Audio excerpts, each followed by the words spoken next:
সন্তানের মাথায় হাত রেখে রমজান মাসে দোয়াটি আপনি 11 বার পাঠ করুন। সাথে সাথে আপনার সন্তান মেধাবী হবে, স্মরণ শক্তি বৃদ্ধি পাবে, আপনার সন্তান যা পড়বে তাই মুখস্থ থাকবে। প্রিয় ভাই বোনেরা, আপনার সন্তান নিয়ে আপনি একেবারে প্রেশারের মধ্যে পড়ে গিয়েছেন, তার মেধা কম, স্মরণ শক্তি কম, আপনিও কষ্ট পাচ্ছেন, সে অনেক চেষ্টা সাধনা করছে, দেখা যায় রাত্র জেগে জেগে সে লেখাপড়া করে, তারপরে সকালে তার পড়া মনে থাকে না। স্মরণ শক্তি কম থাকার কারণে, মেধা শক্তি কম থাকার কারণে তাই আপনিও অস্থির হয়ে পড়ছেন, কি করবেন? আপনার সন্তানের কষ্ট দেখে আপনিও ব্যথিত হচ্ছেন। প্রিয় ভাই বোনেরা, আপনি আপনার সন্তানের মাথায় হাত রেখে দোয়াটি পড়ুন, আর কোনো টেনশন এবং চিন্তা আপনার করতে হবে না। প্রিয় ভাই বোনেরা, আপনার সন্তান মেধাবী হবে, স্মরণ শক্তি বৃদ্ধি পাবে, যা পড়বে তাই মুখস্থ থাকবে, ইনশাআল্লাহ ভালো ভালো রেজাল্ট আপনাকে উপহার দিবে। অনেক টাকা পয়সা তো খরচ করেছেন আপনি অভিভাবক হয়ে, হুজুরকে দিয়েছেন, কবিরাজকে দিয়েছেন, ডাক্তারকে দিয়েছেন, তো এখন একটু টাকা পয়সা ছাড়া আপনি আমলটি করে দেখুন না কি হয়। প্রিয় ভাই বোনেরা, তবে সেক্ষেত্রে আপনাকে একটু কষ্ট করতে হবে। আপনি অভিভাবক, আপনি পিতা, আপনি মাতা, একটু কষ্ট করবেন। এখন বলতে পারেন হুজুর, সেই আমলটি আমি করতে পারবো? অবশ্যই করতে পারবেন। একেবারে সহজ দোয়ার একটি আমল আপনি করতে পারবেন। সন্তানের মাথায় হাত রেখে আপনি দোয়াটি 11 বার পাঠ করবেন পরিপূর্ণ বিশ্বাস এবং আস্থা নিয়ে, অবশ্যই কাজ হবে। আর যদি আপনার মনে সন্দেহ থাকে যে আমি অনেক টাকা পয়সা খরচ করেছি, চেষ্টা করেছি, সাধনা করেছি, তাতেও হয় না, এমন কি কাজ হবে, তাহলে আপনি উপকৃত হতেও পারেন, নাও হতে পারে। তাই উপকার পাওয়ার জন্য আপনাকে পরিপূর্ণ বিশ্বাস এবং আস্থা রেখে আমলটি করতে হবে। তো প্রিয় ভাই বোনেরা, তাই সময় নিয়ে আমলটি আপনি করুন আপনার সন্তানকে সামনে বসিয়ে। প্রিয় ভাই বোনেরা, আপনার মন একেবারে ভরে যাবে যখন এই আমল করে ফলাফল আপনি পাবেন। দেখবেন আপনার সন্তান সব লেখাপড়া মুখস্থ রাখতে পেরেছে, তারপরে আর লেখাপড়া ভুলে না, তারপরে ভালো ভালো রেজাল্ট আপনাকে উপহার দেয়। এভাবে যদি ভালো ভালো রেজাল্ট আপনাকে উপহার দিতে পারে, তাহলে আপনার সন্তানকে নিয়ে অনেক আশা ভরসা যা রয়েছে তা পূরণ হবে। ভালো ভালো কলেজে সে চান্স পাবে, বড় উচ্চ ডিগ্রি অর্জন সে করতে পারবে। প্রিয় ভাই বোনেরা, তাই আমার দেখার নিয়ম যে আপনি দোয়াটি পাঠ করবেন। সকলের কাছে একটি অনুরোধ থাকবে, যখন ভিডিওটি দেখবেন না টেনে দেখার চেষ্টা করবেন। আর যদি টেনে টেনে কেটে কেটে দেখেন, তাহলে অনেক জায়গায় বাদ পড়ে যাবে, সঠিক নিয়মে আপনি আমলটি করতে পারবেন না। তাই অনুরোধ থাকবে না টেনে দেখার। প্রিয় ভাই বোন, আমলটি করার ক্ষেত্রে আপনাকে কি করতে হবে? আমলটি করার পূর্বে আপনার সন্তানকে রাজি করাতে হবে, বাবা তোমাকে নিয়ে একটি আমল করতে চাই, তুমি আমাকে 10 থেকে 20 মিনিট সময় দাও। যদি এটা না বলেন, তাহলে দেখা যায় আপনার সন্তান উঠে চলে যাবে, আপনি আমলটি করবেন তার মধ্যে উঠে চলে যাবে, তাহলে তো কোনো লাভ হবে না। তাই সন্তানকে বুঝিয়ে তারপরে আপনি রাজি করাবেন। তারপরে কি করবেন? আপনাদের যদি অজু না থাকে, উত্তম রূপে অজু করে পবিত্রতা অর্জন করবেন। তারপরে উত্তম পোশাক পরিধান করে কিবলামুখী হয়ে নির্জন একটি জায়গায় বসবেন। তারপরে জীবনের সমস্ত গুনার কথা স্মরণ করে ক্ষমা প্রার্থনা করবেন। আস্তাগফিরুল্লাহ, আস্তাগফিরুল্লাহ, আস্তাগফিরুল্লাহ, বা পূর্ণ ইস্তিগফারটি আপনি পাঠ করতে পারেন। আস্তাগফিরুল্লাহ রাব্বি মিন কুল্লি যামবি ওয়া আতুবু ইলাইহি লা হাওলা ওয়ালা কুওয়াতা ইল্লা বিল্লাহিল আলিয়্যিল আযীম। এভাবে যখন ইস্তিগফার পাঠ করা হয়ে যাবে, তারপর 3 বার দুরূদ শরীফ সাল্লাল্লাহু আলাইহি ওয়াসাল্লাম, সাল্লাল্লাহু আলাইহি ওয়াসাল্লাম, সাল্লাল্লাহু আলাইহি ওয়াসাল্লাম। এভাবে যখন ইস্তিগফার দুরূদ শরীফ পাঠ করা হয়ে যাবে, তারপরে সন্তানের মাথায় আপনি হাত দিবেন।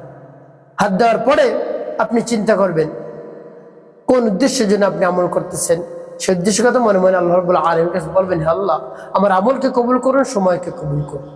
এভাবে বলে তারপর সেই দোয়াটি পাঠ করবেন। প্রিয় ভাই বোনেরা, সেই দোয়াটি পাঠ করে পরবর্তীতে কি করবেন বলে দিচ্ছি। আগে দোয়াটি আমি আপনাদেরকে বলে দিচ্ছি, সহি শুদ্ধ করে আপনি পাঠ করবেন।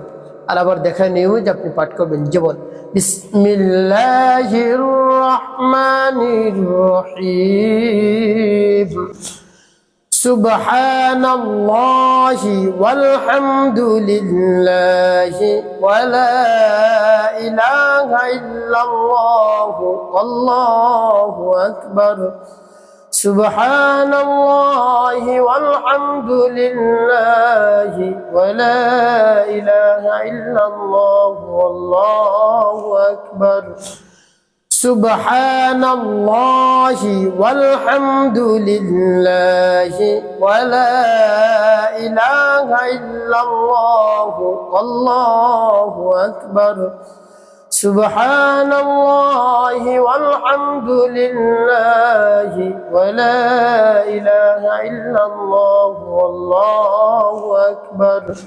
তবে যখন পাঠ করা হয়ে যাবে সন্তানের মাথায় তারপর আপনি আবার পাঠ করবেন সুবহানাল্লাহি ওয়ালহামদুলিল্লাহি ওয়া লা ইলাহা ইল্লাল্লাহু আল্লাহু আকবার।